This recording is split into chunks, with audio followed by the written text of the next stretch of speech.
नमस्कार मित्रों। 10 स्वदेश में आप लोगों का स्वागत है। यहाँ पर करते हैं हम लोग देश में हो रही राजनीति पर बात और आज हमारा विषय है बजट। दोस्तों, बजट पे चर्चा करना आवश्यक है क्योंकि मध्यम वर्ग के लिए ऐसी राहत दी गई जिसके विषय में कोई उम्मीद नहीं कर रहा था कि यह राहत इतनी बड़ी हो जाएगी।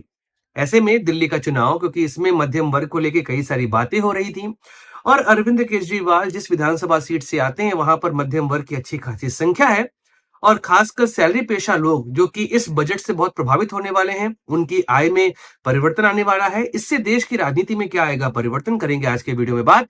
नमस्कार दोस्तों, मैं सुधांशु, आप देख रहे हैं 10 देश।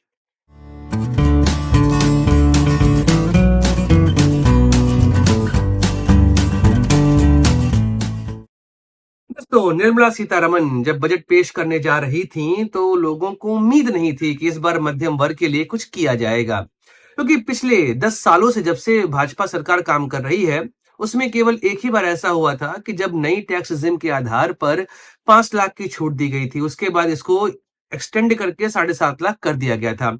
लेकिन जैसी महंगाई बढ़ रही थी उस हिसाब से जो मध्यम वर्ग को छूट मिलनी चाहिए वह नहीं मिल रही थी। टैक्स का दबाव पिछले 2 सालों में मध्यम वर्ग पर बहुत खतरनाक पड़ रहा था। यहां तक कि मध्यम वर्ग अपने खर्चे नियंत्रित नहीं कर पा रहा था, क्योंकि जिन चीजों पर उनके खर्चे हो रहे थे वह उन्हीं चीजों पर अब पहले से अधिक खर्च करने लग गए थे। इस वजह से उनकी सेविंग्स लगातार कम होती जा रही थी और महंगाई का स्तर जिस तरीके से बढ़ता जा रहा था, मध्यम वर्ग की हालत एकदम खराब होते जा रही थी। मध्यम वर्ग पिछले 10 सालों से लगातार भाजपा को वोट करते आ रहा था, लेकिन उसके बाद भी जिस तरह का उनको फायदा मिलना चाहिए था, भाजपा सरकार ने उनको 10 सालों में वह फायदा नहीं दिया था। 2024 का लोकसभा चुनाव भाजपा को यहाँ पर ठीक ठाक मेजोरिटी मिली। हाँ, उनको अपने दम पे 272 की प्राप्ति नहीं हुई, पर फिर भी वह 264 सीट यहाँ पर प्राप्त कर लिए और अपनी सरकार बना लिए। लेकिन पिछले 6 महीने में जैसी चीजें सरकार के माध्यम से आ रही थी, टैक्स को लेके मध्यम वर्ग दबाव में जा रहा था, एक अलग तरह का एजिटेशन आपको देश में देखने को मिल रहा होगा। उसके बाद आया दिल्ली चुनाव और दिल्ली चुनाव में मध्यम वर्ग बहुत ज्यादा प्रभावी रहता है। अगर एक सर्वे की बात करें तो 2015 से 2025 के बीच में वहां पर लगभग, जहां पर 51% लोग खुद को मध्यम वर्ग मानते था, वहीं पे अब लगभग 71% जो परिवार है दिल्ली का, वह अपने आप को मध्यम वर्ग में काउंट करता है। तो सीधी बात है, दिल्ली के चुनाव में मध्यम वर्ग का इफेक्ट अच्छा खासा रहने वाला था और भाजपा पिछले 1998 से बात करूं तो हर बार प्रयास कर रही है कि यहां पर वो अपनी सरकार बनाए। लेकिन इस बार जैसा उनको यहां पर माहौल दिख रहा था कि सरकार बना ले जाएंगे, उनके सामने सबसे बड़ा रोड़ा था कि मध्यम वर्ग अब उनको पसंद नहीं कर रहा था। यहां तक कि मध्यम वर्ग वर्तमान सरकार के नाम से ही खींच जाया करता था।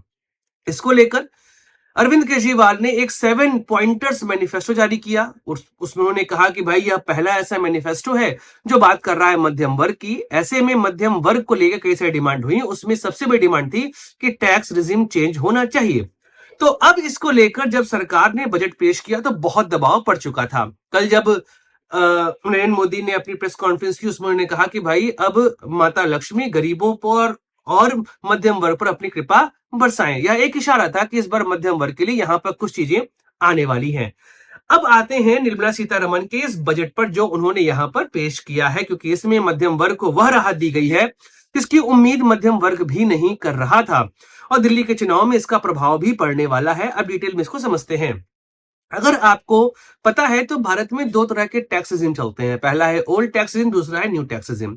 ओल्ड टैक्स रिजिम में आपको बचत करने की संभावना होती है, लेकिन आपको कई जगहों पे सेविंग करनी पड़ती है। लेकिन न्यू टैक्स रिजिम में आपको टैक्स नहीं पे करना होता है, क्योंकि जो वहां पे परसेंट सरकार ने दिया है उस पर सरकार आपको रिबेट देती है।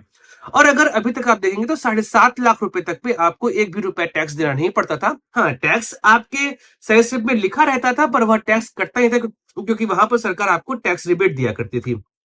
लेकिन अब इसके बाद क्या हुआ कि यहां पर अगर आपकी इनकम 7 लाख 7.5 लाख 1 रुपए भी हो गई, तो फिर वो जितना टैक्स आपका सरकार ने रिबेट में काटा है वह यहां पर आपको देना पड़ जाएगा। और मध्यम वर्ग टैक्स के दबाव में लगातार यहां पर घिरता जा रहा था। तो अब निर्मला सीतारमन ने कहा कि भाई, 12,75,000 रुपए तक मध्यम वर्ग को एक भी रुपए टैक्स पे नहीं करना है। कहने का मतलब, अगर आपकी इनकम 1,05,000 रुपए तक की है तो ऐसे में आपको टैक्स पे नहीं करना है। अब सोचिए, अगर भारत के आप किसी भी बड़े से बड़े शहर में रह रहे हैं तो 1 लाख रुपए तक की इनकम में आप वहां पर डिसेंट लाइफ जी सकते हैं। तो सरकार ने एक ऐसा डिसीजन लिया है जिसके बाद मध्यम वर्ग का जो भरोसा है वह वर्तमान सरकार पे बढ़ेगा और इसका प्रभाव आपको दिल्ली चुनाव में देखने को मिलेगा, क्योंकि दो ऐसे डिसीजन आए हैं जिससे मध्यम वर्ग इस समय काफी प्रभावित दिखाई दे रहा है। पहला तो यह आठवां वेतन आयोग। आठवें वेतन आयोग ने दिल्ली के चुनाव में अच्छा खासा प्रभाव डाला है, खासकर अरविंद केजरीवाल की विधानसभा सीट, जो कि नई दिल्ली विधानसभा सीट है। यहाँ पर चूंकि सरकारी कर्मचारी सबसे अधिक रहते हैं और यहीं पर आपको काफी ज्यादा सरकारी बिल्डिंग्स भी दिखाई देंगी और मध्यम वर्ग के रहने के लोगों के लिए यहाँ पे संख्या भी अच्छी खासी है। इस तरीके से इस पूरे एरिया में इसका प्रभाव दिखाई दिया है और अब तो यहाँ पर सरकार ने डिक्लेयर कर दिया है 12.75 लाख रुपए तक आपको एक भी रुपए यहाँ पर टैक्स पे नहीं करना है। मध्यम वर्ग के लिए इससे बड़ी राहत क्या ही हो सकती थी कि यहाँ पर उनके ऊपर जो टैक्स का दबाव लगातार बढ़ता जा रहा था, क्योंकि सरकारें फ्रीबीज पर फ्रीबीज बांट रही थी, उसका इनको कोई फायदा मिलता दिखाई नहीं दे रहा था। ऐसे में जब सरकार ने आपको लगभग 3.5 लाख रुपए तक की छूट दी है, तो अब मध्यम वर्ग कुछ पैसे बचा पाएगा। देश की इकोनॉमी में भी इसका प्रभाव पड़ते आपको दिखाई देगा। कारण मैं आपको समझाता हूं।